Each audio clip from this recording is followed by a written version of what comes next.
Whoop!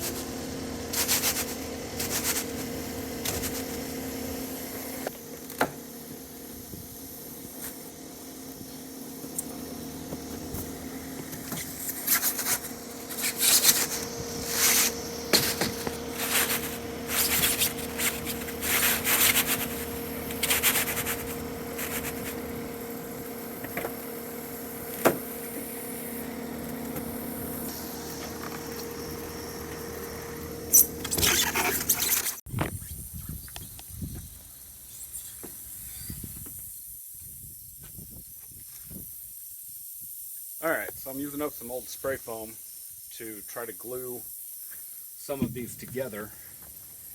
Kind of like this one. I got spray foam. You can't even see it, but I got spray foam in between there. And what we're doing is we're going to have 3 windows down here. A 3 foot by 6 foot, a 5 foot by 6 foot, and another 3 foot by 6 foot. Then we have a beam of concrete in between them, and then a 3 foot by 5 foot, a 5 foot by 5 foot, and a 3 foot by 5 foot. So this will all be basically 11 foot of window with a foot of concrete in between it. A little bit more than a foot because we're making a 4-inch gap for our blinds, so our blinds can be hidden inside our trim work. So we're making it a little bit wider than 1 foot. Anyway, half of the beam is going to be in one block, and half of the beam is going to be in another block. So it's going to be a little bit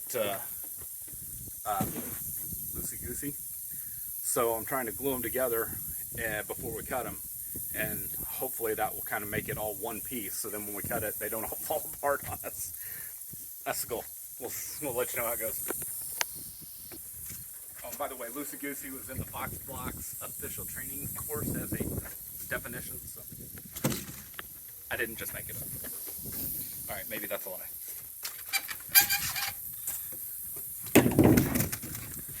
Okay, just enough spray foam to glue it together.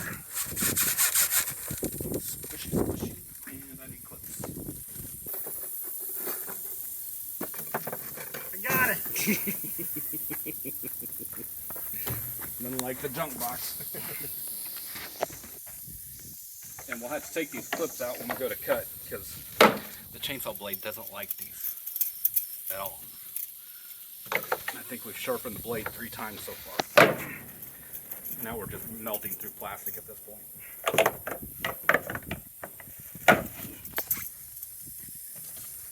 I'm putting more clips than necessary on these so that they're tight and seal that glue. And then hopefully when we take them off, that glue will hold everything together. Okay. So now, 1, 2, 3, 4. So I got 4 nubs. Common seam is going to be right there. Okay. Did you already cut that into this mess? No. Why do we need a common seam? Mess? Right there? This isn't a mess. It will be by the time you cut a common seam in it. No, the common seam is actually at the... So you're not putting it in the middle window. Yeah. I thought that was... This is why we have Dan and Dustin. Yeah, Dan. Why is that one? Because that was where we put it, was in the middle. I mean, it has been A long time, yeah. since we used it. So the fact that it's still squirting Yeah, is at better all. than some of them. We have visitors. Who that is? Clarence? I don't know. So now we're going this set to that set so we can set them all up at one time. And then make it cut. Because I got to cut part of the bottom and cut part of the top when we get to the upper windows. Come on. Radar! Did you find your mouth, buddy?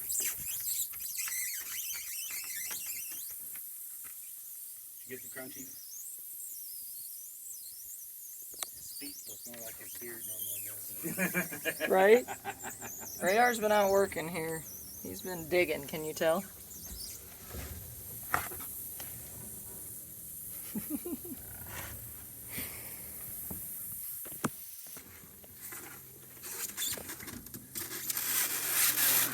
Go ahead and set it up.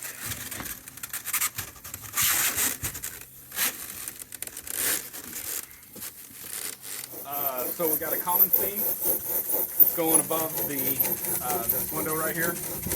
It matches the common seam from the basement, and so when the Behind Dan's leg there. little pegs lined up from the basement into that first row of bricks, we had to put a common seam in at the same spot. So it'll be that way all the way up.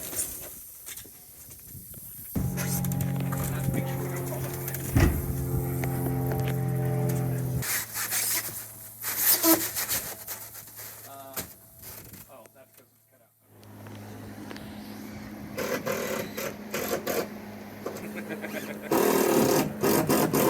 I think the bead got kind of tiny. It got kind of tiny. A lot of foam left, just no propellant.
Our first pour is going to go to the top, a little bit over the top of the middle beam.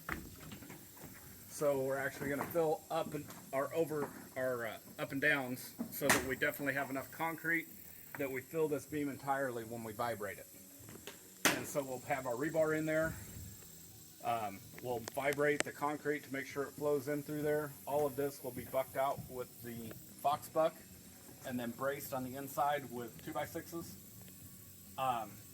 And then because we're taking so much structure out of the wall and we only have a little bit of block left because of how thin that is, that's actually going to cause over a foot. It's a foot 4 inches is what that will finish out to be, but there's only 8 inches of concrete.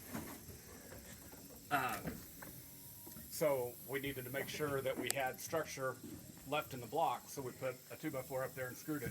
There's actually a seam right underneath that 2x4, and we're screwed into both the top and the bottom block, but only for a tiny bit of the buck. And in fact, we didn't get one cut all the way, and it actually pulled the remainder of the web out of the block. That's how little is left in there.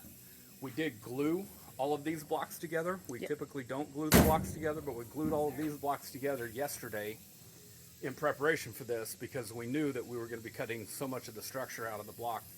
I got styrofoam in my ears. That we needed all the help we could get holding everything together when we poured. So, in the upper windows, we will buck out what is cut just so that we can pour concrete in there. And then we'll pour, like I said, up the verticals a bit. So then when we stack on up, these next windows are another 5-foot window. So this is a 6-foot window. That'll be a 5-foot tall window. And then Up there somewhere. yeah, up there somewhere. 1510 up in the air. Yeah. 1510. 1410 to the inside roof line, 1510 to the top of the eye joist that will be our rafters. So there we go. That's what we got so far. We got to finish this up. We got to get our rebar. So this calls for 2 number 6 rebar, top and bottom. And what we're going to do is we're going to get the Bobcat. We'll probably video it, but we'll get the Bobcat with the man bucket cage thingy. Wow. And drill a hole in the outside block, run the rebar in from the outside because there's no way to get it in now because we have all the webbing top and bottom. And then we'll just spray foam the hole shut after we're done threading through the rebar. The whole shut? The hole shut. Okay. I was just making sure on the The hole. on the way you pronounce that. We will spray foam our opening closed.